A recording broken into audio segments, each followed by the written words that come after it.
আমরা জনযুগ অনলাইন থেকে আমাদের যে ওয়েবসাইট এবং হচ্ছে আমাদের ফেসবুক পেজ, এই পেজের মাধ্যমে আমাদের বিভিন্ন চিন্তা এবং আমাদের বক্তব্যগুলোকে এখন ছড়িয়ে দিতে চাচ্ছি।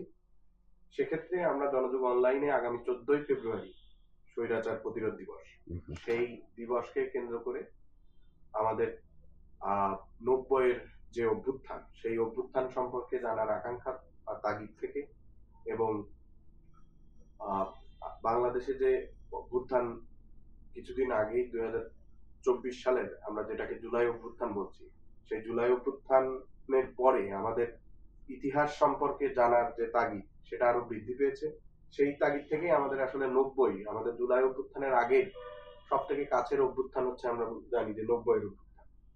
সেই 90 অভ্যুত্থানের একজন সংগঠক এবং নেতা এবং মাঠের নেতৃত্বদানকারী হিসেবে আপনার অভিজ্ঞতা এবং সেই ইতিহাস সম্পর্কে আমাদের কিছু প্রশ্ন এখানে তৈরি হয়। সেই প্রশ্নগুলো আমরা আজকে আপনার কাছে করতে চাই। আমরা জনযুগ থেকে সেই তাগিদ থেকে আজকে এই আমাদের আপনার ভিডিও সাক্ষাৎকারটি নেয়া। জনযুগ অনলাইন থেকে আপনাকে অনেক ধন্যবাদ জানিয়ে আমাদের আলোচনাটা শুরু করছি। প্রথমেই আমাদের যে প্রশ্ন সেটা হচ্ছে, এরশাদ বিরোধী আন্দোলনে 85 থেকে 90 সময়কাল বুর্জোয়া দলগুলোর ভূমিকা নিয়ে আপনার মতামত। প্রথমেই আমি জনযুগ অনলাইনকে ধন্যবাদ জানাই যে তারা এই বিষয়ে বলার জন্য আমাকে আমন্ত্রণ জানিয়েছেন। 1982 সনে বাংলাদেশে একটি নির্বাচিত সরকারকে ক্ষমতা থেকে সরিয়ে সামরিক জান্তা প্রধান জেনারেল এরশাদ 24শে মার্চ 82 সনে ক্ষমতা দখল করেন। এই ক্ষমতা দখলের আগে তিনি যে বক্তব্য দেন দৈনিক পত্রিকা এবং একটি সাপ্তাহিকীতে, যে বাংলাদেশের রাজনীতিতে সেনাবাহিনীকে ক্ষমতার অংশীদার তো দিতে হবে। আজকে যখন এই ঘটনার বলা চলে 34 প্রায় 82 তো সেই হিসেবে যদি বলা চলে, তাহলে এটিকে হলো হিসেব করলে দেখা যাবে প্রায় 40 বছর আগের ঘটনা। তো আজকের দিনে সেই পেছনে তাকালে বুঝতে হয়, এবং এতদিনে রাজনৈতিক কর্মী হিসেবে রাজনৈতিক ঘটনাবলীর যে গতি প্রকৃতি সেইটা বোঝার জন্য বাংলাদেশের যে ইতিহাস, এই উপমহাদেশের যে ইতিহাস, সেই দিকে একটু নজর দিতে হয়। ফলে সেই নজর দেওয়ার কথাটা শুধু উল্লেখ করে আমি চলে আসবো মূল আলোচনায়, প্রশ্নের জায়গায়। সেইটার ক্ষেত্রে যে সূত্রটা আমি বলে দিতে চাই সেটা হচ্ছে যে বাংলাদেশের 71-এর যে স্বাধীনতা সংগ্রাম, বাংলাদেশের যে অভ্যুদয়, এই অভ্যুদয়ের যে ঘটনা বা কারণ সেটা জানা দরকার। এবং এখানে কি করে একদলীয় বাকশালী শাসন এলো, এবং এখানে কেন বা সেনা কুদেতা হলো এবং একটা সামরিক জান্তার শাসন এলো, এবং তারপরে যখন একটা নির্বাচিত সরকার এলো জিয়াউর রহমানের হত্যাকাণ্ডের পরে 1981 সনের 30 মের পরে, তো সেই আলোচনাগুলো যদি সম্পৃক্ত করে আজকের দিনে আমরা বলি, তাহলে বুঝবো যে বাংলাদেশে 82 সনের 24শে মার্চ সামরিক জান্তা এরশাদ যে ক্ষমতা এসেছিল, এর পেছনে বৈদেশিক সাম্রাজ্যবাদী শক্তির একটা মদত ছিল। এবং এই মদতদাতা যে ভারত, সাম্রাজ্যবাদী ভারত, এটা আজকে আমি এটা আমার গভীরভাবে উপলব্ধি করি। কিন্তু এই সামরিক জান্তার সরকার ক্ষমতায় আসার পরে যেটা দেখা গেল যে তারা তাদের এইভাবে ক্ষমতা দখলের বিরুদ্ধে তৎকালীন যে প্রধান বিরোধী দল আওয়ামী লীগ, তারা কিন্তু এটার প্রতিবাদ করেনি। যতদূর মনে পড়ে শেখ হাসিনা বলেছিলেন যে আই এম নট আনহ্যাপি কোনো এক প্রশ্নের উত্তরে, এবং এটা তৎকালীন দৈনিক বাংলার বাণীতে এটা প্রকাশিত হয়েছিল। কিন্তু সেই সময় বাংলাদেশের বামপন্থী ছাত্র সংগঠনগুলো তারা সামরিক জান্তার এই ক্ষমতা দখলের প্রতিবাদে তারা 24শে মার্চে বিক্ষোভ হয়েছিল ঢাকা বিশ্ববিদ্যালয়ে, বিক্ষোভ হয়েছিল বাংলাদেশের বিভিন্ন বিশ্ববিদ্যালয় এবং কলেজে। যারা আমরা এই বামপন্থী আন্দোলনের কর্মী ছিলাম, আমরা আগে থেকেই এটা আশঙ্কা করেছিলাম যে বাংলাদেশে একটা সামরিক শাসন আসতে যাচ্ছে। তো এই প্রতিবাদের পথ ধরেই কিন্তু যেটা দেখা যাবে যে এখানে পরবর্তীকালে সামরিক জান্তার সরকার ক্ষমতা নেওয়ার পরে এখানে যে রাজনৈতিক তৎপরতা, রাজনৈতিক দল তৎপরতা নিষিদ্ধ হলো, ছাত্র সংগঠন, ছাত্র সংসদ, ট্রেড ইউনিয়ন নিষিদ্ধ হলো, জনগণের মৌলিক অধিকার, বাক স্বাধীনতা, মত প্রকাশের স্বাধীনতা, সংগঠনের স্বাধীনতা কেড়ে নেওয়া হলো। এর বিরুদ্ধে কিন্তু রাজনৈতিক দলগুলো তারা নীরব রইল বলতে গেলে। বাংলাদেশের গণতান্ত্রিক দল বলে যারা নিজেদের দাবি করেন তারা নীরব ছিলেন, বামপন্থী দলগুলো নীরব ছিল, রাজনৈতিক দলগুলো। তো ছাত্রদের মধ্য থেকে এটার প্রতিবাদ গড়ে উঠলো আস্তে ধীরে করে। বিশেষ করে 82 সেপ্টেম্বরের 17 তারিখ শিক্ষা দিবসকে কেন্দ্র করে ঢাকা বিশ্ববিদ্যালয় এলাকায় পোস্টার লাগাতে গিয়ে 3 জন ছাত্রনেতা গ্রেপ্তার হলেন। শিবলি কাইয়ুম, তারপরে হাবিবুর রহমান এবং আরও একজন, তারা গ্রেপ্তার হলেন এবং তাদেরকে সংক্ষিপ্ত সামরিক আদালতে 7 বছরের সশ্রম কারাদণ্ড দেওয়া হলো। তারা তৎকালীন বিপ্লবী ছাত্রমৈত্রীর সদস্য ছিলেন। এর বিরুদ্ধে একটা প্রতিবাদ হলো এবং এইভাবে ছাত্রদের আন্দোলনটা গড়ে উঠল। ইতিমধ্যে সামরিক জান্তার সরকারের যে শিক্ষামন্ত্রী মজিদ খান, তিনি একটা শিক্ষানীতি খসড়া প্রকাশ করলেন, যে শিক্ষানীতি মূলত অর্থে ছিল একটা শিক্ষা সংকোচন নীতি, যেখানে প্রাথমিক পর্বে আরবি এবং বাংলাকে বাধ্যতামূলক করা হয়েছিল প্রথম শ্রেণীতে, এবং দ্বিতীয় শ্রেণীতে আরবি, বাংলা এবং ইংরেজিকে বাধ্যতামূলক করা হয়েছিল। এছাড়া শিক্ষা জীবনকে বৃদ্ধি করা হয়েছিল এবং এক অর্থে বলা চলে শিক্ষাকে সংকোচন করা হয়েছিল। ফলে এর বিরুদ্ধে গণতান্ত্রিক ছাত্র সংগঠনগুলো প্রতিবাদ বিক্ষোভে নেমে ওঠে। বিশেষ করে বামপন্থী ছাত্র সংগঠনগুলো, বাংলাদেশ ছাত্রমৈত্রী, ছাত্র ঐক্য ফোরাম, তারপরে বাংলাদেশ ছাত্রলীগ জাসদ, যেটা তারা ছিলেন এটার প্রতিবাদে। এবং তারপরে এখানে নভেম্বর মাসে, যতদূর মনে পড়ে, যে নভেম্বর মাসে এখানে 82 সনে ক্যাম্পাসে ঢুকে পুলিশ হামলা চালায় ছাত্রছাত্রীদের একটা মিছিলকে করতে গিয়ে, কলাভবনে ঢুকে পড়ে। এর বিরুদ্ধে ব্যাপক ছাত্র বিক্ষোভ হয় এবং সেইখান থেকে একটা কর্মসূচি ঘোষিত হয় এবং ছাত্র সংগ্রাম পরিষদ গঠিত হয় এবং সেইখান থেকে একটা কর্মসূচি ঘোষিত হয়। সেটা হচ্ছে যে মূলত 3 দফা দাবিতে সেটা হয়। সেটা হলো সামরিক আইন প্রত্যাহার এবং পূর্ণ গণতন্ত্র প্রতিষ্ঠা, এখানে শিক্ষানীতি বাতিল, এবং তৃতীয়ত হচ্ছে যে 3 জন ছাত্রনেতার নিঃশর্ত মুক্তি এবং দমন-পীড়ন বন্ধ। এটাকে এই 3 দফা দাবিতে 11ই জানুয়ারি শিক্ষা ভবন ঘেরাওয়ের একটা কর্মসূচি নেওয়া হয়। যদিও সেই কর্মসূচি শেষ মুহূর্তে নেতৃবৃন্দ রাজনৈতিক দলের চাপে সেই কর্মসূচি প্রত্যাহার করেন। ফলে ঢাকা বিশ্ববিদ্যালয়ের ছাত্ররা চরম বিক্ষুব্ধ হন। সেখানে ঢাকার আশেপাশের কলেজগুলো থেকে ছাত্রছাত্রীরা এই আন্দোলনে এসেছিলেন। সকলে নেতৃত্বের এই দুর্বলতা, সুবিধাবাদীতার বিরুদ্ধে বিক্ষোভে ফেটে পড়েন। আমি সেই সময় বরিশালে ছিলাম, এই আন্দোলনে ছাত্র সমাজের এই আন্দোলনের সাথে যুক্ত ছিলাম। আমরা খবর পেলাম যে সন্ধেবেলায় বিবিসিতে যে বিক্ষুব্ধ ছাত্ররা সেই ছাত্রদের যে মঞ্চ ছিল সেখানে তারা হামলা করে, এমনকি ডাকসু ভবনকে তছনছ করে, এবং নেতারা যে বেইমানি করেছে সরকার সামরিক জান্তার সাথে সেইটা তারা বলে। তো সেদিনকে পরেই আবার ছাত্র নেতৃবৃন্দ তারা নতুন কর্মসূচি দেন এবং 14ই ফেব্রুয়ারি শিক্ষা ভবন ঘেরাওয়ের তারা নতুন কর্মসূচি ঘোষণা করেন। ইতিমধ্যে যে ছাত্র সংগ্রাম পরিষদ, যেটার কথা আমি আগে বলেছি, যেটা গঠিত হয়েছিল, সেই ছাত্র সংগ্রাম পরিষদের অন্যতম একটা সংগঠন ছিল কিন্তু ডাকসু।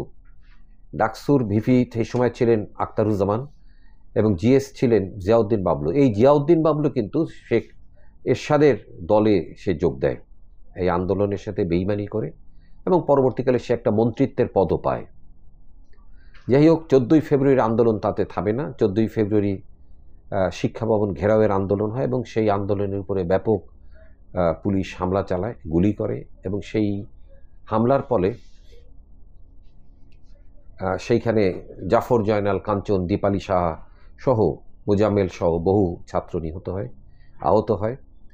ব্যাপকভাবে ছাত্রদের উপরে নির্যাতন হয়, বিশ্ববিদ্যালয় বন্ধন করে দেওয়া হয়, হলগুলোকে ঘেরাও করা হয় এবং খুঁজে খুঁজে ছাত্র নেতা বা কর্মীদেরকে গ্রেফতার করে তাদের উপর চরম নির্যাতন করে তৎকালীন সামরিক জান্তা সরকার, সেনাবাহিনী, পুলিশ উভয়ই সেই সময় এই অত্যাচারটা করে। সারা দেশে এই আন্দোলন কিন্তু ছড়িয়ে পড়ে। বিশেষ করে 15ই ফেব্রুয়ারি সারা বাংলাদেশে বিভিন্ন জেলায় ছাত্র সংগ্রাম পরিষদের নেতৃত্বে মিছিল হয়, চট্টগ্রামে গুলি হয় এবং 15ই ফেব্রুয়ারি চট্টগ্রামেও কিন্তু ছাত্ররা নিহত হয়। তো এই অভ্যুত্থান যেটা শুরু হয়, এই ছাত্রদের যে প্রতিরোধ, এই প্রতিরোধের পরেই কিন্তু সামরিক জান্তার সরকার পিছু হটে এবং ঘরোয়া রাজনীতির নামে রাজনৈতিক দলগুলোকে রাজনৈতিক তৎপরতা চালানো তারা সুযোগ দেয়। তো এইখান থেকেই আন্দোলনের একটা তৈরি হয়। এই সময়কালে আরেকটা জিনিস বলা দরকার যে ইতিমধ্যে শ্রমিক সংগঠনগুলোও কিন্তু তারা নিজেদের মধ্যে যোগাযোগ করে শ্রমিকদের কতগুলো দাবি দেওয়া নিয়ে, তারা বিশেষ করে 5 দফা দাবি নিয়ে তারা দাবিনামা নিয়ে নিজেদের মধ্যে যোগাযোগ করে এবং মাঠে নামার প্রস্তুতি নেয়। তো ঘরোয়া রাজনীতি জারি হওয়ার পরে এখানে কিন্তু রাজনৈতিক দলগুলোর একটা তৎপরতা এখানে আসে। এখন আমরা যদি বলি যে এই যে সামরিক জান্তার সরকার তারা যে এলেন জেনারেল এরশাদের নেতৃত্বে এবং তারা কঠোর একটা মার্শাল ল দিলেন এবং আমি বলবো যতদূর মনে পড়ে 85 সন পর্যন্ত এইখানে ছাত্র সমাজের, বিশেষ করে ছাত্র সংগ্রাম পরিষদের একটা শক্ত অবস্থান ছিল এই সামরিক জান্তা বিরোধী সরকারের বিরুদ্ধে। যদিও রাজনৈতিক দলগুলো ইতিমধ্যে আওয়ামী লীগের নেতৃত্বে 15 দলীয় জোট এবং বিএনপির নেতৃত্বে 7 দলীয় জোট, দুটি প্রধান রাজনৈতিক জোট এখানে সামরিক জান্তা সরকারের বিরুদ্ধে গড়ে ওঠে এবং তারা আন্দোলনে কর্মসূচি নিয়ে মাঠে নামার তারা চেষ্টা করে এবং তারা একটা 5 দফা কর্মসূচিও তারা তৈরি করে। তো সেই সময় দেখা যায় যে 86 সনে এসে এরশাদ একটা নির্বাচন দেয়। এই নির্বাচনে যাওয়াকে কেন্দ্র করে 15 দল ভেঙে যায়।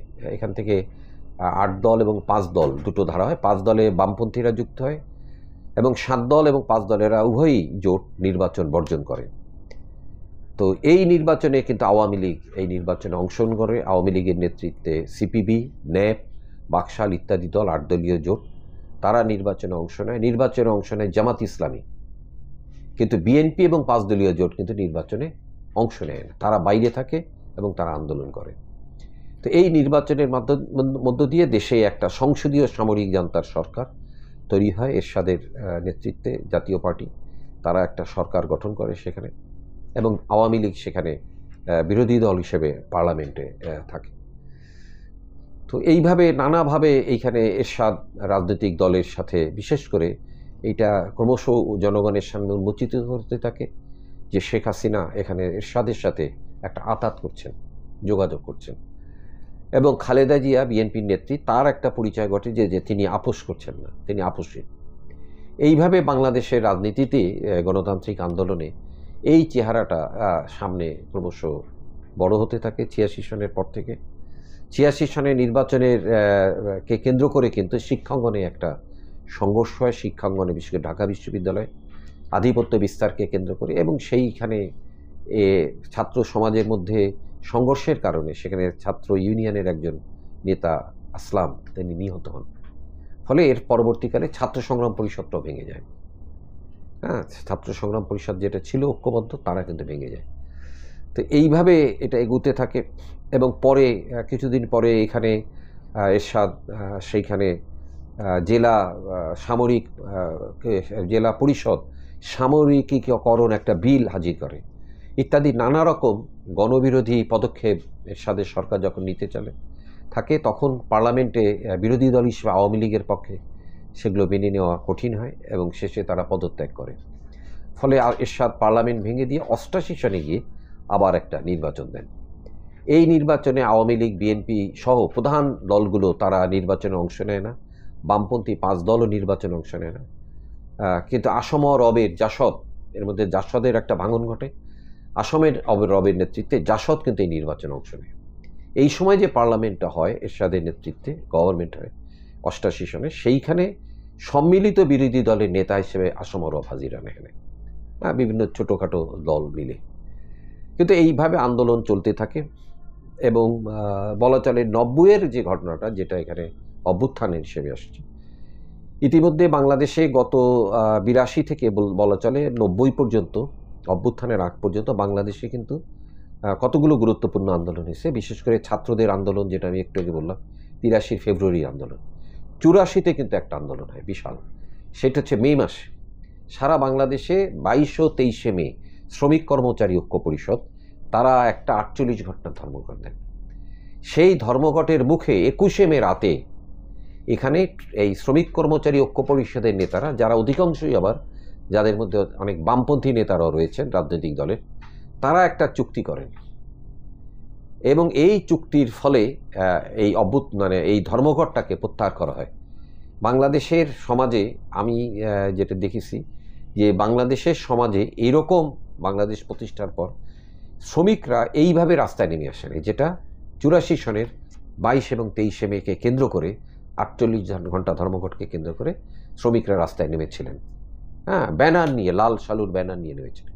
সারা দেশে শ্বাস রব পড়ে গেছিল যে পানি বন্ধ হয়ে যাবে, বিদ্যুৎ বন্ধ হয়ে যাবে, গাড়ি ঘোড়া চলবে না, ইত্যাদি ইত্যাদি। ঠিক 21 তারিখ, তখন তার এখনকার মতো মোবাইল ফোন ছিল না, এরকম টেলিভিশন সেন্টার ছিল না, সরকারি টেলিভিশন, সরকারি মিডিয়া সম্পূর্ণ নিয়ন্ত্রণে ছিল। ফলে আমাদের একমাত্র ভরসার জায়গা ছিল বিবিসি।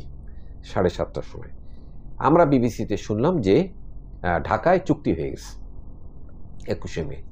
এবং যেটা আমি বলছি, স্কপের এই নেতারা, যদি সেই চুক্তি আজকে বের করা হয়, দেখা যাবে অনেক বামপন্থী নেতা, সেই স্কপের নেতা ছিলেন, তারা চুক্তি স্বাক্ষর করেছে। এই চুক্তিকে বেইমানি চুক্তি হিসেবে সেই সময় চিহ্নিত করেছিল বাংলাদেশ ট্রেড ইউনিয়ন ফেডারেশন। তারা ডাক্তার সৈফুদ্দাহারের নেতৃত্বাধীন তৎকালীন, তারা এটাকে একটা বেইমানি চুক্তি হিসেবে তারা চিহ্নিত করেছিল।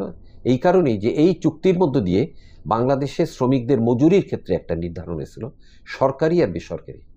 এখানে বেসরকারি শ্রমিকদের মজুরির ব্যাপারে কোনো কথাই ছিল না। সরকারি যে শিল্প কলকারখানার প্রতিষ্ঠান, সেই সব শ্রমিকদের মজুরির ব্যাপার কথা ছিল, এবং সেই মজুরিও ছিল মানে প্রকৃত মজুরির 1/3। ফলে ট্রেড ইউনিয়ন ফেডারেশন এই চুক্তিকে একটা বেইমানি চুক্তি হিসেবে চিহ্নিত করে তারা একটা প্রচারপত্র বের করে, এবং এই চুক্তির ফলে সারা দেশের শ্রমিকদের মধ্যে যে আন্দোলনের একটা উদ্দীপনা তৈরি হয়েছিল, সেটা হতাশায় পর্যবেসিত হয়। কিন্তু এই আন্দোলনের ঢেউ সমাজে গিয়েছিল, এবং এই আন্দোলন এগুতে এগুতে অনেক দূর এগোয়, যেটা বললাম 84 এর পরে 85-তে একটা পর্যায়ে যায়, যখন এরশাদ আবার কঠোর করতে চান মার্শাল ল। যাই হোক, এই ধারাবাহিকতা এসে 86 নির্বাচনের পরে আবার নতুন করে এখানে স্কপ তার আন্দোলন করার চেষ্টা করে। ইতিমধ্যে গঠিত হয় কৃষক এবং ক্ষেতমজুরদের একটা ঐক্যবদ্ধ সংস্থা। সেই সংস্থার মধ্যে বাংলাদেশের বিভিন্ন কৃষক সংগঠন ছিল, যার মধ্যে বিশেষ করে বাংলাদেশের অন্যতম গুরুত্বপূর্ণ কৃষক সংগঠন বাংলাদেশ কৃষক ফেডারেশন, বদরুদ্দিন উমরের নেতৃত্বাধীন, তারাও কিন্তু এই 17 কৃষক ক্ষেতমজুর সংগঠনে ছিলেন। তো এরা এই 17 কৃষক ক্ষেতমজুর সংগঠন, তারা 10 দফা দাবি নিয়ে তারা একটা আন্দোলন গড়ে তোলার চেষ্টা করে।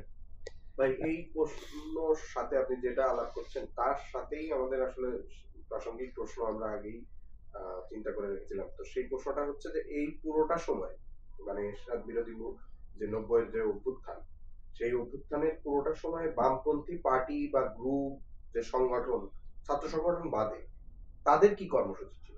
মানে বামপন্থী রাজনৈতিক দলগুলো বলে যারা পরিচিত ছিলেন, তার মধ্যে একটা সক্রিয়ভাবে পরিচিত ছিল 5 দলীয় জোট। এই 5 দলীয় জোটের বাইরে ছিল গণতান্ত্রিক বিপ্লবী জোট, তারপরে জাতীয় গণতান্ত্রিক ফ্রন্ট, তারাও পরবর্তীকালে গঠিত হয়, তারাও কাজ করে, অবশ্য শেষের দিকে সেটা। আর বিপ্লবী জোটও গঠিত হয় অনেক পরে, 1987 সনে এসে। তো যদি আমরা বলি যে বামপন্থী দলগুলোর কি অবস্থা ছিল, তারা প্রথমেই বলেছি 15 দলে তারা এক অংশ ছিলেন, বড় অংশটা, আর 7 দলে ছিলেন এক অংশ।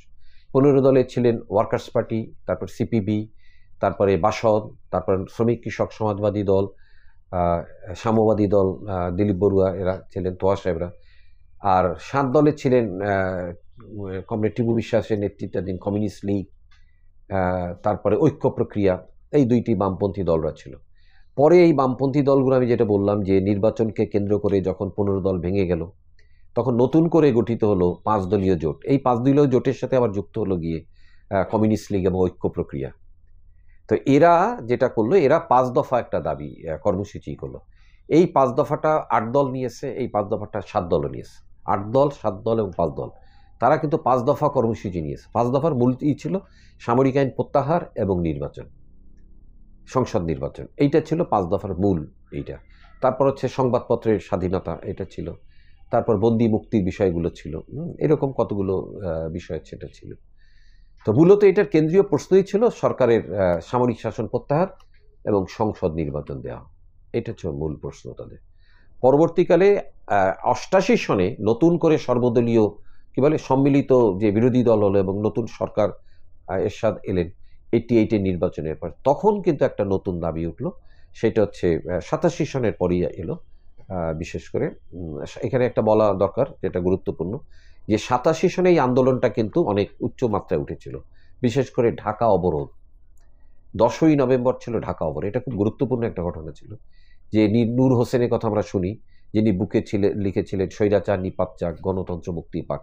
ওই 10ই নভেম্বর কিন্তু তাকে গুলি করে, এই জিপিওর এখানে একদম টার্গেট করে গোয়েন্দা বিভাগের লোকেরা গুলি করে তাকে মেরে ফেলে। তো 10ই নভেম্বর কিন্তু সারা বাংলাদেশ থেকে আমরা ঢাকার উদ্দেশ্যে রওনা দিয়েছিলাম সে সময়। শেখ হাসিনা তো আমার মনে আছে সিরাজগঞ্জে এক সমাবেশে বলেছিলেন তিনি কাফনের কাপড় মাথা সবাইকে নিয়ে আসতে। কিন্তু দেখা গেল 10ই নভেম্বর যেভাবে ঢাকা অবরোধ করা দরকার ছিল, ঢাকায় আওয়ামী লীগ বিএনপির যেভাবে সংগঠন ছিল, তারা কিন্তু সেইভাবে ঝাঁপিয়ে পড়েনি। ফলে 10ই নভেম্বর সরকার মোটামুটিভাবে পরিস্থিতি সামাল দিতে পেরেছিল, দমন করতে পেরেছিল এবং সরকার রয়ে গেল এটা। এরপরে কিন্তু বাংলাদেশের রাজনীতিতে একটা হতাশা আড়িটা আসলো। 88-এ ওই নির্বাচনটা করে ফেললো, যদিও সবাই নির্বাচন বর্জন করেছে, কিন্তু নির্বাচন হয়ে গেল, এরশাদ আসলেন এবং আসাম আরবের নেতৃত্বে সম্মিলিত বিরোধী দল। রাজনীতিতে কিন্তু একটা হতাশাই চলছিল সেটা। 88, 89 ইতিমধ্যে ডাকসুতে কিন্তু একটা নির্বাচন হয়ে গেছে। 89-এ ডাকসু গঠিত হয়েছে এবং এই সময়ের দিকে তাকালে বোঝা যায় যে গোয়েন্দা বিভাগ খুব তৎপর ছিল, যেটা আমরা জানি সামরিক বাহিনীর গোয়েন্দা বিভাগ যারা রাজনীতিতে তৎপর, তো সেই সময়ও তারা তৎপর ছিল এবং তারা ছাত্রদের যাতে ঐক্য কোনোভাবে না হয় ক্যাম্পাসে, এইটা ছিল। এবং আমাদের সময় জাতীয় ছাত্র সমাজ কিন্তু ক্যাম্পাস, এরশাদের কিন্তু ছাত্র সংগঠনটা ক্যাম্পাসে ছিল, এটা আমার মনে রাখতে হবে। তারা কখনোই এটা করতে পারেনি, যারা ছাত্র সংগঠন গঠন করছে কিন্তু ক্যাম্পাসে তারা ঢুকতে পারেনি। তো এইটা ছিল খুব গুরুত্বপূর্ণ ঘটনা। তো 90-তে এসে যে অভ্যুত্থানটা ঘটলো সেটাই বলতে চাই। অক্টোবর মাসের 10 তারিখ ছিল 8 দল 7 দলের একটা সমাবেশ ঢাকায়। 3 জোটের একটা যুগপৎ আন্দোলনের কর্মসূচি ছিল এবং সেই কর্মসূচিতে থেকে তাদের চাপ ছিল নির্বাচনের, সরকারের পদত্যাগ এবং নির্বাচনের, তত্ত্বাবধায়ক সরকারের অধীনে নির্বাচনের এইটা দাবিটা তারা তুলছিলেন। এবং সরকারের সাথে ইতিমধ্যেই আমরা পরে যেটা জেনেছিলাম যে এরশাদের সাথে তাদের আলোচনা হয়েছে রাজনৈতিক মহলে, যেটা হচ্ছে একটা নির্বাচন তারা সামনে দেবেন। তো 10 তারিখে ওই গুলি হয়, একটা সংঘর্ষ হয় 7 দলের একটা ইস্যু। সেইখানে জাতীয়তাবাদী ছাত্র দলের একজন কর্মী উল্লাপাড়ার জেহাদ, তিনি গুলিবিদ্ধ হয়ে মারা যান। এই তার লাশ নিয়ে ছাত্ররা ক্যাম্পাসে আসে, ক্যাম্পাস উত্তপ্ত হয়, সারা শহরে কিন্তু আন্দোলন ছড়ায় পড়ে, রাজনৈতিক দলের সমাবেশে হামলা, গুলি, মৃত্যু। তো এই 10ই অক্টোবর কিন্তু গঠিত হলো সর্বদলীয় ছাত্র ঐক্য, যেটা আমরা 90-এর অভ্যুত্থান বলি। এই সর্বদলীয় ছাত্র ঐক্য যখন গঠন হলো, তার আগেও আর একটু বলা দরকার যে বাংলাদেশে 90 সনে আরেকটা গুরুত্বপূর্ণ ঘটনা ঘটছে। সেটা হচ্ছে এরশাদ একটা স্বাস্থ্যনীতি করেছিল, গণবিরোধী স্বাস্থ্যনীতি, স্বাস্থ্য সংকোচন নীতি। আর স্বাস্থ্য ব্যবস্থাকে রাষ্ট্রের হাত থেকে, স্বাস্থ্যের অধিকারটা মানে রাষ্ট্র কর্তৃক জনগণকে স্বাস্থ্য সেবা দেওয়ার বা চিকিৎসা সেবা দেওয়ার যে বিষয়টা, এটাকে সংকুচিত করার জন্য কিন্তু এই স্বাস্থ্যনীতিটা করা হয়েছিল। এবং এই স্বাস্থ্যনীতির পেছনে ডাক্তার জাফরুল্লাহ চৌধুরী সহ বিভিন্ন লোকের একটা অবস্থা ছিল। এখন যদিও অনেকে অনেক রকম কথা ইদানিং বলছেন, তো এই প্রশ্নটা আমরা খুব গুরুত্বপূর্ণভাবেই আমরা মনে করি যে সেই সময় শিক্ষা স্বাস্থ্যকে যে সংকুচিত করা হয়েছিল, এর বিরুদ্ধে ডাক্তাররা, বাংলাদেশ মেডিকেল অ্যাসোসিয়েশন, সারা দেশে কিন্তু ডাক্তারদের একটা আন্দোলন হয়, পেশাজীবীদের আন্দোলন, এবং এই আন্দোলনের চাপে সেই সময় কিন্তু সরকার বাধ্য হয়। তো আমি 83 সনে যখন সামরিক জান্তা বিরোধী ছাত্র আন্দোলন হয় 82-83-তে, তখন আমি ব্যক্তিগতভাবে বিপ্লবী ছাত্র মৈত্রীর সাথে যুক্ত ছিলাম। কিন্তু 84 সনে আমি বুঝতে পারলাম যে বাংলাদেশের ছাত্র আন্দোলনের উপরে, এই যে সামরিক জান্তা বিরোধী ছাত্র আন্দোলনের উপরে বুর্জুয়া রাজনীতির একটা প্রভাব, বিশেষ করে যেহেতু ছাত্র সংগ্রাম পরিষদের অধিকাংশ সংগঠন 15 দলীয় ছাত্র জোটে ছিল এবং 15 দলের নেতৃত্ব যেহেতু আওয়ামী লীগের হাতে, সুতরাং আওয়ামী লীগের বা শেখ হাসিনার যে প্রভাব, এটা আওয়ামী লীগের প্রভাব এটা ছাত্র সংগ্রাম পরিষদের উপর পড়ছে। এখানে আওয়ামী লীগ, সিপিবি, এদের ছাত্র সংগঠনগুলোই কিন্তু ছাত্র সংগ্রাম পরিষদের প্রধান সংগঠন। ফলে বিপ্লবী ছাত্রমৈত্রী যারা নেতৃবৃন্দ ছিলেন তারা এর দ্বারা প্রভাবিত ছিলেন ইত্যাদি নিয়ে আমাদের যাদের মত পার্থক্য ছিল, আমরা অনেকে বেরিয়ে গেলাম, নিষ্ক্রিয় হয়ে গেলাম এবং আমরা নতুনভাবে পদ খোঁজার চেষ্টা করলাম। আমার মনে আছে সেই সময় 84 সনের নভেম্বর মাসে জাহাঙ্গীরনগর বিশ্ববিদ্যালয়, 84 সনের নভেম্বর মাসে জাহাঙ্গীরনগর বিশ্ববিদ্যালয়ে বাংলাদেশ লেখক শিবির একটা আলোচনার আয়োজন করে। বাংলাদেশের ছাত্র আন্দোলন ও ছাত্র সংগঠন, সেই ছাত্র সংগঠন ও ছাত্র আন্দোলনে বামপন্থী তৎকালীন সেই সময়ের প্রধান ছাত্র নেতারা কিন্তু আলোচনায় অংশ নিয়েছিলেন। আমি শ্রোতা হিসেবে সেখানে গিয়েছিলাম। এই বিষয়ে আমাদের একটা প্রশ্ন আপনার কাছে ছিল, সেটা হচ্ছে যে এই 90-এর প্রেক্ষাপটে, কিসের প্রেক্ষাপটে আর কি আপনারা 85 সালে নতুন ছাত্র সংগঠন করার কথা ভাবলেন? মানে একটা তাগিদ তৈরি, এইটার তাগিদ তৈরি হলো যে আমাদের সেই সময় এটা আজকের দিনে ঠিক উপলব্ধি করা যাবে না এই কারণে যে সেই সময় 82 সনে কিন্তু ছাত্রদের সংগঠন থেকে যেভাবে সামরিক জান্তার বিরুদ্ধে বক্তব্য দেওয়া হচ্ছিল, তেমনি এখানে লেখক বুদ্ধিজীবীরাও কিন্তু সামরিক শাসনের বিরুদ্ধে লেখালেখি করছিলেন বা তাদের নানাভাবে কাজের সমালোচনা করছিলেন। যেমন সেই সময় বদরুদ্দিন উমর তার লেখা বা আনু মোহাম্মদ, তারা অনেকেই লিখছিলেন সেই সময়। বিশেষ করে বাংলাদেশ লেখক শিবির, আমি এটা বলতে চাই সংগঠন হিসেবে, বাংলাদেশ লেখক শিবির কতগুলো আলোচনা, সেমিনার, এইসব কিন্তু এই 82, 83, 84 এই সময়কালে কিন্তু 85 সনে এগুলো হচ্ছিল। ফলে আমি নিজে আবার বাংলাদেশ লেখক শিবিরের সদস্য হয়েছিলাম 1977 সনে। আমি ছাত্র সংগঠনে যুক্ত হওয়ার আগে আমি লেখক শিবিরের সদস্য হয়েছিলাম, আমি নিজে লেখালেখি করতাম। ফলে লেখক শিবিরের লিটারেচারের সাথে, সাহিত্যের সাথে, আলোচনার সাথে, সেমিনারের সাথে আমার যোগাযোগ ছিল। ফলে তখন আমার মনে হলো যে এটা হচ্ছে আমাদের মতো যারা ছিল, আমি একা না, আমাদের মতো আরও অনেকে ছিলেন, তাদের নামও আমি বলতে পারি, যেমন পাবেল চৌধুরী, অজয় কুমার বিশ্বাস, যাদের সাথে আমার পরে পরিচয় হয়, রফিক আহমেদ, যাদের সাথে আমার পরে পরিচয় হয়, তো তারা এটা উপলব্ধি করছিলেন, বা মনিরুল ইসলাম, তারা অনেকে উপলব্ধি করছিলেন এখানে যে এই যে পরিস্থিতি চলছে, এই পরিস্থিতিতে ছাত্রদের উপরে বুর্জুয়া রাজনীতির যে প্রভাব, এই প্রভাব মুক্ত ছাত্র সংগঠন দরকার। সেই জন্য 85 সনে কিন্তু আমরা একটা জায়গায় জড়ো হলাম। যদি আমি নিজে সেই মিটিংটায় ছিলাম না, 10ই জানুয়ারি আমি বরিশালে ছিলাম, ঢাকায় জড়ো হয় আমাদের বন্ধুরা, তারা জড়ো হয়ে তারা একটা সংগঠন গঠন করেন। সেই সংগঠন স্লোগানটা ছিল বুর্জুয়া রাজনীতির বিষাক্ত বৃত্ত থেকে ছাত্র আন্দোলনকে মুক্ত করুন এবং শ্রমিক শ্রেণীর রাজনীতি বিকাশে সহায়ক ছাত্র আন্দোলন গড়ে তুলুন। এই 9 জনের মতো হয়তো ছিলেন সেখানে। আমাকে তারা, আমার অনুপস্থিতিতেই আমাকে তারা যুগ্ম আহ্বায়ক করেন। আহ্বায়ক হয়েছিলেন শফিকুল হক, উনি জাহাঙ্গীরনগর বিশ্ববিদ্যালয়ের ছাত্র ছিলেন। এছাড়া সদস্যদের মধ্যে প্রকৌশল বিশ্ববিদ্যালয়ের মাহবুবুর রহমান ছিলেন, আরও অনেকে এরকম ছিলেন, তো মনিরুল ইসলামও সম্ভবত ছিলেন। তো এই যে বুর্জুয়া রাজনীতির বিষাক্ত বৃত্ত থেকে ছাত্র আন্দোলনটাকে মুক্ত করতে হবে, আমাদের এই ডাকটা কিন্তু সেই সময় ছাত্রদের মধ্যে অগ্রসর চিন্তার যারা, তাদের মধ্যে কিন্তু একটা ধাক্কা দেয়, যে এটা একটা ধাক্কা দেয়। যদিও আমাদেরকে চিহ্নিত করার চেষ্টা করেছে কোনো কোনো বামপন্থী সংগঠন, যে মোনেম খান যেমন এনএসএফ করেছিল, যেহেতু আমাদের সংগঠনের নাম বাংলাদেশ ছাত্র ফেডারেশন, তো মোনেম খান যে আইয়ুব খানের দোসর, তার সংগঠনের নাম ছিল জাতীয় ছাত্র ফেডারেশন।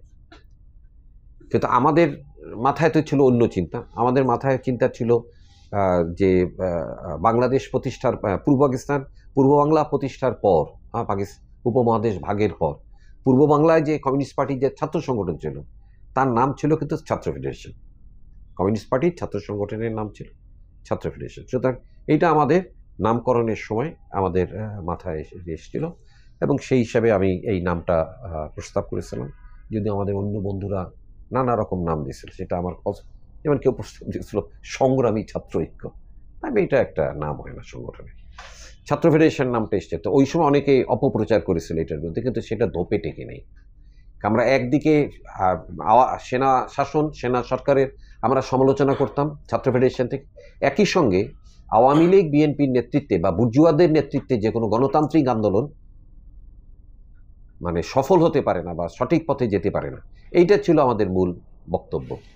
ফলে এইটা আমাদের সাথে অন্যদেরকে একটা দ্বন্দ্বে সেখানে পড়তো। আর অন্য দিক দিয়ে বাংলাদেশে রাজনীতিতে ধর্মের যে ব্যবহার, রাজনৈতিক ব্যবহার, এইটার বিরুদ্ধে বাংলাদেশ ছাত্র ফেডারেশন তার গঠন থেকে অত্যন্ত সোচ্চার ছিলাম আমরা। যে জন্য আমরা সম্ভবত 87 সনে কিংবা 88 সনে আমাদের একটা পপুলার স্লোগান ছিল, যেটা আমরা মিরপুরের স্মৃতিসৌধে যখন ফুল দিতে যেতাম কিংবা সাভারের স্মৃতিসৌধে যখন আমরা ফুল দিতে যেতাম, তখন ছাত্র ফেডারেশন থেকে আমরা একটা স্লোগান তুলতাম, সাধারণ ক্ষমার অধিকার কোথায় পেল রাজাকার, পুনর্বাসনের অধিকার কোথায় পেল রাজাকার। আমরা আওয়ামী লীগ এবং বিএনপি যে এই ধর্মাশ্রিত মানে ধর্মের রাজনৈতিক ব্যবহারকারী আমাদের স্বাধীনতা যুদ্ধে যারা পাকিস্তান সেনাবাহিনীর হানাদার বাহিনী সহযোগিতা করেছে, তাদের বিরুদ্ধে যে ক্ষোভ ছিল আমাদের জনগণের ভিতরে, সেই ক্ষোভটাকে কিন্তু আমরা বহন করে নিয়ে গেছি এবং এই ক্ষোভ কিন্তু এখনও বহমান। এটা যে যত কথাই বলুক, আমি মনে করি এই ক্ষোভ কিন্তু বহমান, এটাকে কেউ করতে পারবে না। আমরা আমাদের প্রশ্ন আরো আছে, তবে আজকে হয়তো আমরা বেশি প্রশ্ন করবো না। তবে আমাদের আরেকটি প্রশ্ন হচ্ছে, গণ অভ্যুত্থানের পর সংসদীয় গণতন্ত্রের আবির্ভাব কাল নিয়ে আপনার মূল্যায়নটা কি? প্রথমত হচ্ছে যে আমরা বাংলাদেশে, আমি যখন বাংলাদেশ ছাত্র ফেডারেশনের সাথে যুক্ত হই, আমাদের রাজনৈতিক আন্দোলন, এটা আমার বলা দরকার, 80-র দশকে আমার দেখা মতে, সবার কথা আমি বলতে পারবো না, বাংলাদেশের এখনও হয়তো আপনারা বলতে পারবেন, ছাত্রদের একটা অংশই যারা সমাজ পরিবর্তনে আসে আকাঙ্ক্ষায়, তারা কিন্তু বিপ্লবের আকাঙ্ক্ষা নিয়ে আসে। নেতারা কে কি মনে করেন আমি জানি না, কিন্তু তরুণ ছাত্ররা যারা মার্ক্সবাদ লেনিনবাদ অধ্যয়ন করেন বা সমাজের বৈষম্য দেখেন, নির্যাতন দেখেন, সাম্রাজ্যবাদী আগ্রাসন দেখেন, পুঁজিবাদী শোষণ বৈষম্য দেখেন, ধর্মের রাজনৈতিক ব্যবহার দেখে বীতশ্রদ্ধ হন, তারা কিন্তু সমাজ পরিবর্তনের আকাঙ্ক্ষায় তারা আসেন প্রগতিশীল রাজনীতিতে। এখন এই প্রগতিশীল দল, ছাত্র সংগঠনগুলো আপাত দৃষ্টিতে তারা একটা স্বাধীনভাবে কাজ করেন, এটা ঠিকই, কিন্তু কোনো না কোনো বৈপ্লবিক রাজনৈতিক ধারায় তারা যুক্ত থাকেন।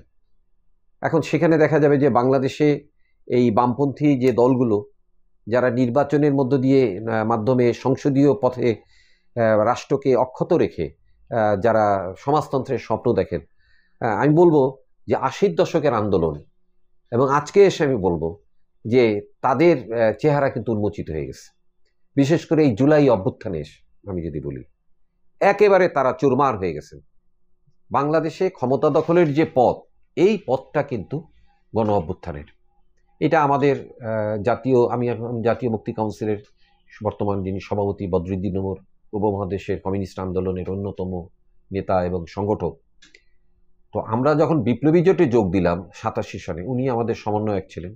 তো ওনার লেখালেখির মধ্যে, ওনার বিশ্লেষণের মধ্যে এই বিষয়টা উনি যুক্তি দিয়ে দেখিয়েছেন, উনি প্রমাণ দেখিয়েছেন যে কিভাবে 52 ভাষা আন্দোলন হলো, অন্যান্য আন্দোলন, 69-এর গণ অভ্যুত্থান, 71-এর যে স্বাধীনতা সংগ্রাম, 71-এর মার্চের যে সংগ্রাম, বাংলাদেশের জনগণের ক্ষমতার পথ, বল প্রয়োগের পথ, যে গণ অভ্যুত্থান, এইটা কিন্তু উনি বলে এসছেন বারবার। তো ফলে 88 সনে বিপ্লবী জোটের যে রাজনৈতিক ডাকটা এলো, আমরা কি চাই, সেখানে কিন্তু বলা যে অভ্যুত্থান করে সামরিক জান্তার সরকারকে হটাতে হবে এবং অভ্যুত্থানের পর একটা অস্থায়ী সরকার হবে এবং তার কাজ হবে একটা নতুন সংবিধান সভা নির্বাচন করা, নতুন সংবিধান প্রণয়ন করা।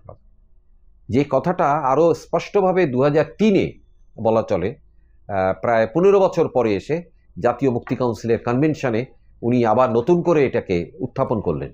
এবং আজকের দিনে যদি আমরা দাঁড়াই 24শে জুলাইয়ের গণ অভ্যুত্থানে, তাহলে আমরা দেখব যে আমাদের এই দেশের পরিবর্তনের পথ কিন্তু কোনো নির্বাচন না, গণ অভ্যুত্থান। সে 52-র গণ অভ্যুত্থানের মধ্যে দিয়ে ভাষার অধিকার আসছে, 62-র শিক্ষা আন্দোলন, আমরা 69-এর গণ অভ্যুত্থান সামরিক জান্তা হটানো, আমরা 71-এর যে স্বাধীনতা যুদ্ধে ঢুকলাম, সেটা হচ্ছে মার্চের সেই অভ্যুত্থানের দিনগুলি। আমরা যদি দেখি, আমরা যদি 80-র দশকের গণ আন্দোলন দেখি, সেই 14ই ফেব্রুয়ারির যে ছাত্র সমাজের স্বৈরাচার প্রতিরোধ দিবস, সেটাই কিন্তু এসে 90-তে গণ অভ্যুত্থানটাই করেছে। এবং এখানে আওয়ামী লীগ যে দীর্ঘ সেই 15 বছর এখানে যে একটা ফ্যাসিবাদী শাসন জারি রেখেছে, তার বিরুদ্ধে যে আন্দোলনগুলো হয়েছে নানাভাবে। এবং তার আগে আমি আরেকটা জিনিস বলে যাব, সেটা আমি মিস করেছি, সেটা অনেকেই মিস করেছে আমরা, সেটা আমি কিন্তু স্মরণ করে দিতে চাই। বাংলাদেশে কিন্তু আরেকটা গণ অভ্যুত্থানের পথ এসেছিল বিশাল, এইটাকে মূল্যায়ন কিন্তু আমরা করি নাই। এইটা হচ্ছে 2006-এর বাংলাদেশ, এই নামে বদরুদ্দিন উমরের একটা বই রয়েছে, গ্রন্থ রয়েছে, সেখানে অনেক ছোট ছোট আর্টিকেল আছে। কি হয়েছিল 2006 সালে? 2006 সনে বিএনপি জামাত সরকারকে হটানোর জন্য আওয়ামী লীগ 14 দলীয় জোট যখন সারা দেশে রাস্তায় দাঁড়ায় মানববন্ধন করছে, তখন কিন্তু শনির আখড়ায় মানে হাজার হাজার মানুষ পানির দাবিতে রাজপথ অবরোধ করছে এবং বিএনপির একজন এমপিকে ধাওয়ায় নিচ্ছে, সালাউদ্দিন। এই 2006 যেখানে ফুলবাড়ির অভ্যুত্থান হয়েছিল এশিয়া এনার্জির বিরুদ্ধে 26শে আগস্ট, এই সেই 2006 যে মে মাসে শ্রমিকরা তাদের মজুরির দাবিতে মে মাসের 12 তারিখ থেকে জুনের ফার্স্ট উইক পর্যন্ত সারা দেশে একটা ঢাকা এবং আশেপাশে ব্যাপক বিক্ষোভ তৈরি করছে। এইটা বদরুদ্দিন উমরই কিন্তু উনি করলেন যে বাংলাদেশ কিন্তু অন্য পথে চলে গেছে। এখন আপনারা দেখবেন যে 2006-এর যে পরিস্থিতি, এটা কিন্তু সাম্রাজ্যবাদীরা এবং দেশীয় শাসক শ্রেণী এটা কিন্তু ঠিকই তারাই করছে। ফলে 2007 এবং 2008-এ এই যে নির্বাচনবিহীন যে সরকারটা হলো, জেনারেল মঈনের নেতৃত্বে ফখরুদ্দিন আহমেদের যে সরকারটা, সেনা নিয়ন্ত্রণ সরকার, এটা তো 2007-8-এ। তার মানে 2006-এ যে ঘটনাগুলো ঘটছে এটা সাম্রাজ্যবাদীরা দেখতে পেয়েছে যে এই রাষ্ট্র, এই ব্যবস্থা উচ্ছেদ হয়ে যাওয়ার দেখতে যাচ্ছে। জনগণের একটা বল প্রয়োগের ক্ষমতা, সেটা শনির আখড়ার আন্দোলন হোক, সেটা ফুলবাড়ির অভ্যুত্থান হোক, সেটা গার্মেন্টস শ্রমিকদের আন্দোলন হোক, এই আন্দোলনগুলো কিন্তু 2006-এ ঘটছে। এবং যেই সময় আওয়ামী লীগের নেতৃত্বাধীন 14 দলীয় জোট বিএনপি সরকার বিরোধী 4 দলীয় জোট সরকারের বিরুদ্ধে তেঁতুলিয়া থেকে কি বলে টেকনাফ, তারা রাস্তায় দাঁড়ায় একটা নীরব প্রতিবাদ, মানব প্রাচীর তারা করছে, যখন কিংবা জনগণ সংঘর্ষের মধ্যে ঢুকে গেছে। এগুলো তো ছোটখাটো অভ্যুত্থান। জুলাইয়ের এই যে আগস্টের যে অভ্যুত্থান, এই 26 আগস্ট ফুলবাড়ি, এটা তো আঞ্চলিক অভ্যুত্থান, বিস্ফোরণ বলা যায়। আমরা যে শনির আখড়া দেখি অভ্যুত্থান, গার্মেন্টস শ্রমিক অভ্যুত্থান, লাখ লাখ শ্রমিক মিরপুর, এই সব জায়গায় সারা দেশে। আমি তখন খাগড়াছড়ি ছিলাম, আমার মনে আছে গার্মেন্টসের এই আন্দোলনের সময় একটা তদন্তে আমি খাগড়াছড়ি গিয়েছিলাম। তখন বদরুদ্দিন উমর উনি ফোন করে আমাকে বললেন যে ঢাকার অবস্থাতেই তুমি কোথায়, কেন কি করছো এখানে? তো এই যে দিকটা, এটা যদি আমরা চিন্তা করি যে তাহলে 2007 এবং 2008-এ সাম্রাজ্যবাদের নেতৃত্বে এখানে যে একটা সেনা নিয়ন্ত্রিত সরকার কায়েম হলো, যে সেনা নিয়ন্ত্রণ সরকারের ধারাবাহিকতায় কিন্তু এখানে 2009 এখানে আওয়ামী লীগ শেখ হাসিনার নেতৃত্বে গদিনসিদ্ধ হলো ভারতীয় মদদে। তাহলে এই ব্যাখ্যাটা কিন্তু বোঝা যাবে যে এই অভ্যুত্থানকে কিন্তু সাম্রাজ্যবাদ এবং শাসক শ্রেণী তারা ভয় পেয়েছে। ফলে জুলাইয়ের অভ্যুত্থানের সাথে যদি বলি, জুলাইয়ের অভ্যুত্থান মূলত সেই 52-ই না, আমি যদি আরও পেছনে যাই, আমাদের দেশের কৃষক বিদ্রোহের ইতিহাস, আমাদের দেশের ইংরেজ আমলে কৃষকদের যে বিদ্রোহ, শ্রমিকদের যে বিদ্রোহ, নানা রকম আন্দোলন, সেফাই বিদ্রোহ, এর ধারাবাহিকতা আছে। আমাদের বাংলাদেশের শাসক শ্রেণী যে ইতিহাস তৈরি করেছে, সেই ইতিহাস পড়লে মনে হয় যে বাংলাদেশের ইতিহাস মানেই হচ্ছে 47 থেকে 71, কিংবা 7ই মার্চ থেকে মানে বাংলাদেশ, কিংবা কেউ মনে করে 26শে মার্চ থেকে বাংলাদেশের ইতিহাস শুরু হয়েছে। বাংলাদেশের এই জনপদে তো অনেক মানে সংগ্রাম হয়েছে, সারা বাংলাদেশ জুড়ে। এখানে জমিদারদের বিরুদ্ধে কৃষকের বিদ্রোহ হয়েছে, এখানে তেবাগ আন্দোলন হয়েছে, এখানে তো মাস্টারদা সূর্য সেনের নেতৃত্বে সেই ব্রিটিশ আমলে অস্ত্রাঘাত লুণ্ঠন হয়েছে। যে ধরনের আন্দোলনই হোক, কিন্তু আমরা দেখব যে শোষণ, নির্যাতন, নিপীড়নের বিরুদ্ধে, বৈদেশিক আগ্রাসনের বিরুদ্ধে জনগণের সংগ্রাম কিন্তু চলছে। ফলে জুলাইয়ের অভ্যুত্থানে এসে আমরা যদি বলি যে আজকে যে এই যে পরিস্থিতি তৈরি হয়েছে, সেই পরিস্থিতিতে এই আন্দোলন কিংবা অভ্যুত্থান এটা থেমে যাবে না। এটা সামনে আরও সংগঠিতভাবে কিভাবে হবে, কিভাবে প্রকৃত অর্থেই জনগণের প্রতিনিধি হবে, সেইটা বা জনগণ কিভাবে নিয়ন্ত্রণ করবেন, সেইটা ভেবে দেখতে হবে আমাদের। এই ক্ষেত্রে আমাদের আরেকটি প্রশ্ন, সেটা হচ্ছে এই যদিও এই নিয়ে আপনি আলাপ করেছেন, তবুও আমাদের একটা প্রশ্ন, সেটা হচ্ছে এরশাদ বিরোধী আন্দোলনে পেশাজীবীদের যে সংগঠিত ভূমিকা, সেই রকম অবস্থান থেকে এখনকার সময়ে এই প্রেক্ষাপটে তুলনামূলক মূল্যায়নটা কি? মানে এরশাদ বিরোধী মুভমেন্টের সময় তুলনামূলক মূল্যায়নের ক্ষেত্রে যদি বলা যায় 80-র দশকে পেশাজীবীদের যে আন্দোলন সেটা ছিল অত্যন্ত সংগঠিত, এবং সেই সংগঠিত আন্দোলনগুলো বা সংস্থাগুলোর কারণেই 90-এর গণ অভ্যুত্থান হয়েছে। 90-এর গণ অভ্যুত্থানে সর্বদলীয় ছাত্র ঐক্যের যেমন ভূমিকা ছিল, তেমনি ভূমিকা ছিল বিএমএর। আপনারা জানেন যে 27শে নভেম্বর বিএমএর সাংগঠনিক সম্পাদক ডাক্তার মিলনকে কিন্তু গুলি করে হত্যা করা হয়। এবং 90-এর গণ অভ্যুত্থানে ভূমিকা ছিল সাংবাদিকদের, তারা পত্রিকা বন্ধ করে দিয়েছিলেন। ভূমিকা ছিল শিক্ষক আন্দোলনের, ভূমিকা ছিল নারী সমাজের, ভূমিকা ছিল পেশাজীবী যে সংগঠন, প্রকৌশলী, কৃষিবিদ, চিকিৎসক সমাজের, 17 কৃষক সংগঠন কিংবা শ্রমিক কর্মচারী ঐক্য পরিষদ। যদিও তখনকার তাদের যে ভূমিকা, বিশেষ করে শ্রমিক কর্মচারী বা কৃষক ক্ষেতমজুরদের ভূমিকা, সেটা তখন অনেক কম, কিন্তু তারা যুক্ত ছিলেন না এটা বলা যাবে না। কিন্তু মধ্যশ্রেণীর যে পেশাজীবী সংগঠন, ডাক্তার, সাংবাদিক, এর ভূমিকাটা কিন্তু ছিল সমান্তরাল ছাত্রদের সাথে। ফলে এইটা একটা বড় ধাক্কা, শিক্ষক এটা ছিল। এইবারে কিন্তু জুলাইয়ের অভ্যুত্থানে ওইভাবে পেশাজীবীদের অংশগ্রহণটা নাই। একমাত্র শিক্ষক নেটওয়ার্কের নামে কিছু শিক্ষক তারা সাহসের সাথে দাঁড়িয়েছিলেন, সেটা উদ্দীপনা তৈরি করছে, এতে কোনো সন্দেহ নেই। আইনজীবীদের মধ্যে একটা প্রতিবাদেরই ছিল, আইনজীবীরাই করেছে। কিন্তু 80-র দশকে যেভাবে ছিল সেইটা সেইভাবে ছিল না। এটার বড় কারণ হচ্ছে যে শাসক শ্রেণীর দল আওয়ামী লীগ এবং বিএনপি বা জামাত ইসলামী, এই ধরনের সংগঠনগুলো কিন্তু তারা দেখেছে যে এই গণ অভ্যুত্থান যে 90-এর, এটা হয়েছে তাদের নিয়ন্ত্রণের বাইরে।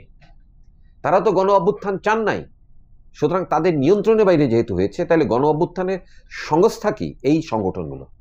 সুতরাং এই সংগঠনগুলো তারা তখন ভাঙন তারা তৈরি করেন। প্রথমে ভাঙে সর্বদলীয় ছাত্রৈক্য, এটা ভেঙে যায়। ডাক্তারদের ভেঙে যায়। আপনারা দেখবেন ডক্টরস অ্যাসোসিয়েশন অফ বাংলাদেশ, স্বাধীনতা চিকিৎসক, এগুলো তো আগে ছিল না। আগে সব বিএমের মাধ্যমে কাজ হতো, বাংলাদেশ মেডিকেল অ্যাসোসিয়েশন, পেশাজীবীদের যে সংগঠন। এই সকল কৃষিবিদ, আইনজীবী, পেশাজীবী সব ভেঙে দেয় তারা। ফলে এইখানে এই কেন্দ্রিক সাংবাদিকও ভেঙে দেয়। ফলে ওই যে পেশাজীবীদের যে ঐক্যবদ্ধ, তাদের পেশা এবং জনগণের স্বার্থ, সেই জায়গাটা কিন্তু ভেঙে গেছে। ফলে এইখানে কিন্তু ওইভাবে শক্তিটা নাই। অন্যদিক দিয়ে 24-এর জুলাইয়ের গণ অভ্যুত্থানে শ্রমিকদেরকেও যদি আমরা বলি, সংগঠিতভাবে শ্রমিক সংগঠন এখানে, কারণ এটা হচ্ছে অনেক দ্রুত। জুলাইয়ের অভ্যুত্থান আমরা যদি দেখি, এটা 15 বছরের যে সামরিক ফ্যাসিবাদ বিরোধী যে সংগ্রাম হয়েছে, নানা সংগ্রাম, যেমন বিএনপি তারা করছেন একটা সংগ্রাম, ছাত্ররা করছেন, বিভিন্ন বামপন্থী সংগঠন তারা চেষ্টা করছেন, নানা রকম সংগ্রাম হয়েছে। এমনকি ছাত্রদেরও জুলাই অভ্যুত্থানও আমি যদি বলি, যদি সেই জুলাই অভ্যুত্থানের দিকে তাকাই, তাহলে দেখব যে এই জুলাই অভ্যুত্থান যেটা হলো সেখানেও কিন্তু এই বৈষম্য বিরোধী ছাত্র আন্দোলনের নেতৃত্বের কোনো লক্ষ্য ছিল না সরকার পতনে। যেভাবেই তারা বলুক বা ই করুক, বাস্তবতা ছিল না। হাসিনার ফ্যাসিজমের বা রাষ্ট্রের চরম নিপীড়ন এবং গণহত্যার কারণে এবং জনগণকে হত্যা করার কারণে শ্রমজীবী মানুষ তারা কিন্তু এই ছাত্র সমাজের সাথে তারা যুক্ত হয়ে যায়, এবং এমন একটা জায়গায় যায় যে দীর্ঘ 15 বছরের যে শোষণ, নির্যাতন, এই গুম, বিচার বহির্ভূত হত্যা, গ্রেপ্তার, হাজার হাজার বিরোধী দলের কর্মীকে জেলে আটকে রাখা, বাড়িতে ঘুমাতে না দেওয়া, লাখ লাখ বিরোধী দলের কর্মী, সে জাতীয়তাবাদী ছাত্রদল হোক, ইসলামী ছাত্র শিবির হোক, বিরোধী মত যেভাবে দমন করা হয়েছে, এই ক্ষোভটা তো সমাজের মধ্যে ছিল। কিংবা সেই যে আপনার কি বলে, এই যে গাইবান্ধায় যে আগুন দিল সাঁওতাল পল্লীতে, কিংবা কালশীতে দিয়ে এক পরিবারের 10 জনকে আগুনে পুড়িয়ে মারলো এই হাসিনা সরকার আমলে, যার কোনো বিচার হয় না। যে সাগর রুনি সাংবাদিক মেরে ফেললো, যে সমাজে বহু ঘটনা আছে এখানে। এই যে আমাদের কাছেই আমরা গিয়েছিলাম সেখানে, এই যে রূপগঞ্জে সেনাবাহিনীর কোয়ার্টার নির্মাণকে কেন্দ্র করে ভূমিদস্যু, সেখানে যে সেনাবাহিনীর একটা হলো, তার বিরুদ্ধে যে স্থানীয় জনগণের রূপগঞ্জে বিদ্রোহ, এরকম যতগুলো বিদ্রোহগুলো হয়েছে গত 15 বছরে, 16 বছরে শেখ হাসিনার ফ্যাসিবাদী শাসনের সময়।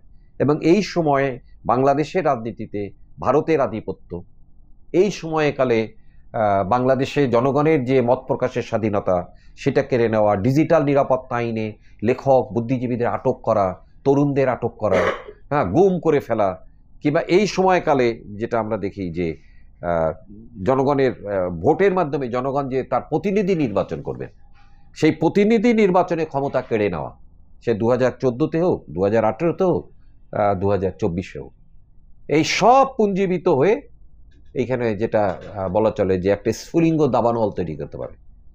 ফলে 16ই জুলাই যখন আবু সাইদ সহ 6 জনকে হত্যা করা হয় এবং তার আগে ছাত্রদের উপর নির্যাতন করা হয় ঢাকা বিশ্ববিদ্যালয়ে জাহাঙ্গীরনগরে, এখন অনলাইনের যুগ, ফলে সারা দেশের ছাত্ররা, অভিভাবকরা এটা দেখছেন। ফলে যে যেখান থেকে পেরেছে এই সংগ্রামের পাশে দাঁড়িয়েছে এবং শেখ হাসিনার ফ্যাসিজমকে উচ্ছেদ না হওয়া পর্যন্ত তারা কিন্তু কেউ ফিরে যায়নি। কিন্তু যেহেতু এখানে কোনো রাজনৈতিক দলের একক কিংবা যৌথ নেতৃত্ব ছিল না, তার ফলে এখানে রাষ্ট্র কিন্তু এই ফ্যাসিবাদীদের, এই খুনিদের কিন্তু একটা পালিয়ে যাওয়ার পথ তারা তৈরি করে দিয়েছে। আজকে যে ফ্যাসিস্ট গণহত্যাকারীরা যে পালিয়ে যেতে পারলো, এ পালিয়ে যেতে কারা তাদেরকে দিয়েছে? দেখা যাবে যে এই রাষ্ট্রই দিয়েছে। এই সরকার যখন গদিনসীন হয় সেই সময় যারা রয়েছে, কেননা সকল সংস্থা, রাষ্ট্রীয় সংস্থার মধ্যে, সরকারি সংস্থার মধ্যে এই ফ্যাসিস্টের লোকেরা ছিল। ইদানিং জনগণের চাপে, ছাত্র সমাজের চাপে অনেককে গ্রেফতার করা হচ্ছে, খুনি পুলিশ কর্মকর্তা ইত্যাদি ইত্যাদি, গুমের সাথে যারা জড়িত, আমরা দেখছি এটা। তো এই ক্ষেত্রে আমি বলবো যে এখানে অতীতে জনগণের উপর এরকম বেআইনিভাবে হত্যা করা হয়েছে ছাত্রদের আন্দোলন। আজকে আমি যদি দেখি 80-র দশকে, আমরা কিন্তু এর বিচার না করে ফিরে গেছি। এইবার এই জুলাইয়ের গণহত্যার পর এইবার কিন্তু বিচারের দাবিটা উঠছে। তো এই বিচারটা করে দিতে হবে। বাংলাদেশে 71-এর মুক্তিযুদ্ধের পরে যাদের বিচার হওয়ার দরকার ছিল, যারা অপরাধী, পাকিস্তান সেনাবাহিনী সহায়তা করছে এবং ক্রিমিনাল, ফৌজদারি অপরাধ, তাদের বিচার হওয়া দরকার ছিল। সেটা শেখ মুজিবুর রহমানের সরকার করেন নাই বলে নানাভাবে পরবর্তীকালে বিভিন্ন সরকার তাদের আশ্রয় প্রশ্রয় দিয়েছে। ধর্মের রাজনীতিক এই ব্যবহারকারীরা, তারা একটা সৎ লোকের মুখ নিয়ে আবির্ভূত হয়েছে এখন আমাদের সমাজে। সুতরাং আওয়ামী লীগের এই হাসিনার নেতৃত্বাধীন ফ্যাসিস্ট রেজিম, তারা যে গণহত্যা করে গেছে, তারা যে বাংলাদেশকে ভারতের উপনিবেশ করার ষড়যন্ত্র করেছিল, চক্রান্ত করেছিল, তাদের উপযুক্ত বিচার বাংলাদেশে করতে হবে। তাহলেই বাংলাদেশের জনগণের আগামী দিনে তার স্বাধীনতা, তার সার্বভৌমত্ব, তার হাতে ক্ষমতা আনার যে পথ, সেই পথটা আসলেই তৈরি হবে। এই ব্যাপারে কোনো রকম শিথিলতা দেখানো ঠিক হবে না। যারা দেখাবেন, সে সরকার যদি দেখায় সেটা একটা ব্যাপার। আমরা যারা রাজনৈতিক কর্মী, গণতান্ত্রিক আন্দোলন করি, আমাদেরও দায়ভার আছে। আমাদেরকে সোচ্চার থাকতে হবে বিচারের ব্যাপারে, দৃষ্টান্তমূলক শাস্তির ব্যাপারে। এটা না হলে আমাদের কিন্তু আজকে জামাত ইসলামের যে আমরা অতীতের বিচার না হওয়ার জন্য আজ পর্যন্ত কিন্তু তারা এর জন্য রাজনৈতিকভাবে জনগণের কাছে ক্ষমা চায়নি। বাংলাদেশের নতুন প্রজন্মের কাছে যে আমরা ভুল করেছিলাম ইত্যাদি, তারা কিন্তু ক্ষমা চায়নি। তারা এটা ঠিক মনে করে এবং তারা নতুন বয়ান নিয়ে হাজির হয়েছে। তারা নতুন বয়ান নিচ্ছে 71-এর মুক্তিযুদ্ধের ইতিহাস যেমন আওয়ামী লীগ মিথ্যাচার করেছে, জামাত ইসলামও এখন সেইটা নতুন করে ভাবছে। তারা একটা তাদের বয়ান দিয়ে অতীতের কুকীর্তি তারা ঢেকে দেবে। এই কাজ চলবে না। জনগণকে সেই জন্য বা নতুন প্রজন্মকে অতীতের ইতিহাস এটা সঠিকভাবে আমাদের জানানো দরকার, পর্যালোচনা করা দরকার। আমরা একটা গণতান্ত্রিক বাংলাদেশের জন্য লড়ছি, যেখানে জাতি ধর্ম নির্বিশেষে সকল মানুষ সমান অধিকার তারা পাবে, মানবিক মর্যাদা প্রতিষ্ঠিত হবে, শোষণমুক্ত বাংলাদেশ প্রতিষ্ঠিত হবে, সাম্রাজ্যবাদী শৃঙ্খল থেকে দেশটা মুক্ত হবে। আমাদের এই জনপদের মানুষ দীর্ঘদিন ধরে মুক্তির জন্য লড়াই করছে। তাদের এই মুক্তির লড়াইকে এগিয়ে নেওয়াটা একটা গুরুত্বপূর্ণ কাজ। 14ই ফেব্রুয়ারি আন্দোলন, সেই এরশাদের সামরিক জান্তা বিরোধী যে আন্দোলন, কুখ্যাত শিক্ষানীতি যে বিরোধী আন্দোলন, এই আন্দোলনেরও সঠিক মূল্যায়ন, এই আন্দোলনেরও কোনো সঠিক মূল্যায়ন হয়েছে বলে আমার কাছে মনে হয় না। কারণ অনেকের লেখায় আমি দেখেছি যে তারা এই আন্দোলনকে খুব গুরুত্বপূর্ণ তারা মনে করেন নাই। কিন্তু বাংলাদেশ রাষ্ট্র প্রতিষ্ঠার পর 72 সনে যদি আমরা দেখি, 10 বছর পরে কিন্তু এই আন্দোলনটা হচ্ছে। শেখ মুজিবুর রহমানের যে সরকার, সেই আমলে কিন্তু নানা রকম আন্দোলন হয়েছে, কিন্তু ছাত্র সমাজ রাজনৈতিকভাবে আন্দোলন করছে, শিক্ষার গণতান্ত্রিক দাবিতে আন্দোলন করছে, সামরিক জান্তা বিরোধী আন্দোলন একটা রাজনৈতিক আন্দোলন। এই ধরনের আন্দোলন কিন্তু 72 থেকে 82-র মধ্যে হয় নাই। এই আন্দোলনটা এখানে হয়েছে এবং এই আন্দোলনের মূল নেতৃত্ব ছিল বামপন্থী ছাত্রদের হাতে, বামপন্থী রাজনৈতিক শক্তির হাতে। এই আন্দোলনকে বিকশিত করা, শ্রমিক কৃষককে যুক্ত করা, একটা সঠিক লক্ষ্যে নিয়ে যাওয়া, সেই কাজ কিন্তু তারা করেননি। আমাদের দিক দিয়েও আমরা যারা কর্মী ছিলাম, আমরা যেসব সংগঠনের সাথে যুক্ত ছিলাম, আমরাও আত্মসমালোচনা করতে তার দ্বিধা নেই। এর গুরুত্ব সঠিকভাবে আমরা উপলব্ধি করতে পারিনি। এমনকি এই যে জুলাইয়ের অভ্যুত্থান হয়ে গেল, এই অভ্যুত্থানের পরেও আমরা কিভাবে কাজ করব, এটা আমাদেরকে পর্যালোচনা করে এটি করতে হবে। কেননা আমাদের যারা শত্রু, শোষকরা, বুর্জুয়ারা, সাম্রাজ্যবাদের দালালেরা, যারা নির্যাতক, তারা কিন্তু তাদের সংস্কারের মাধ্যমে, নানা রকম সংস্কারের মাধ্যমে তারা এটাকে একটা গণতান্ত্রিক চেহারা দেওয়ার চেষ্টা করবে। সমাজে এত বড় শ্রেণী বৈষম্য থাকবে, শোষণ থাকবে, আর বৈষম্য দূর হবে, সংস্কারের মাধ্যমে মানুষের মুক্তি হবে, এটা আমরা মনে করি না। মানুষের মুক্তির পথ হচ্ছে বিপ্লব, এবং সেই বিপ্লবের পথের নেতা হচ্ছে শ্রমিক শ্রেণী, শ্রমিক, কৃষক, নিপীড়িত জাতি এবং জনগণ। তবে আশার কথা যে জুলাইয়ের অভ্যুত্থান বলা চলে, আমার নিজের ব্যক্তিগতভাবে আমি মনে করি প্রকৃত অর্থেই এইটা আসলে একটা মহড়া, it is a dress rehearsal, একটা রেভুলেশন সত্যিকার অর্থে সামনে আসে। শুধু বাংলাদেশে না, দুনিয়া জুড়েই, দুনিয়ার দিকে আমাদের তাকাতে হবে। আজকে বাংলাদেশে আমরা লড়াই করছি, তাহলে ট্রাম্প, মার্কিন প্রেসিডেন্ট ট্রাম্প, সাম্রাজ্যবাদী রাষ্ট্রের প্রধান, সে যদি বলে যে গাজা এখন আমেরিকা দেখাশোনা করবে, কেন আমরা এটা মেনে নেব? আমরা কেন এটা মেনে নেব? আমরা যদি এটা মেনে নিই এবং এর বিরুদ্ধে আমরা যদি সোচ্চার না হই, তাহলে বাংলাদেশের উপরে অন্য যে কোনো সাম্রাজ্যবাদ তারা তো আগামী দিনে হস্তক্ষেপ করবে। যেভাবে কাশ্মীর দখল করছে ভারতীয় সাম্রাজ্যবাদ, যেভাবে তারা সিকিম দখল করে নিছে, যেভাবে তারা ভারতের আদিবাসী কিংবা ভারতের জাতিগত বিভিন্ন জনগণের উপর নির্যাতন করে যাচ্ছে, এই অঞ্চলে সাম্রাজ্যবাদ, নতুন সাম্রাজ্যবাদ যেটা উদ্ভব হয়েছে, বা চীন এখানে বসে আছে নানা রকম মানে মতলব নিয়ে। ফলে গাজার যে সংগ্রাম, গাজায় যেভাবে হত্যা হয়েছে অক্টোবর মাস থেকে এখন পর্যন্ত, এবং আজকে পত্রিকায় দেখলাম না টেলিভিশনে দেখলাম যে যুদ্ধবিরতি করে আবার গাজায় ইসরায়েল হামলা করবে। ফলে গাজার হামলা যদি আমরা নিজেদের হামলা মনে করি, তাহলে আমাদের দেশের লড়াইটা কিন্তু ঠিকমতো চলবে। আমরা যদি মনে করি শুধু আমরাই ভালো থাকবো পৃথিবীতে, অন্যদের থেকে বাদ দিয়ে, এটা হবে না। এইটা করলে এটা হলে তাহলে একেবারেই আমরা সংকীর্ণ জায়গায় চলে যাব। সুতরাং আমাদের দিক দিয়ে একটা গুরুত্বপূর্ণ কাজ ছাত্র সমাজের দিক দিয়ে যদি বলা যায়, সেটা হচ্ছে যে উপমহাদেশের বিপ্লবী বা গণতান্ত্রিক যে ছাত্র আন্দোলন, তাদের সাথে আমাদের সম্পর্ক স্থাপন অত্যন্ত জরুরি। ভারতের মোদী সরকার, আমরা দেখলাম পত্রিকায়, সে মাওবাদীদের দমনের নামে সেখানে হত্যাকাণ্ড তারা শুরু করছে। একটা রাজনৈতিক ভিন্নমতকে রাজনৈতিকভাবে মোকাবেলার পথ বাদ দিয়ে সেখানে এইভাবে হত্যাকাণ্ড শুরু হয়েছে। এটা নিন্দা করা দরকার, এটা তো নিন্দনীয় কাজ। তো ফলে যেটা হচ্ছে যে তারাই, এবং এই শেখ হাসিনার যে ফ্যাসিবাদ, পতিত ফ্যাসিস্ট, এই ফ্যাসিজমের পিছনে তো দিল্লি ছিল। আজকের দিনে সাম্রাজ্যবাদী শক্তি ছাড়া আমাদের মতো দেশে কোনো ফ্যাসিবাদ টিকতে পারে না।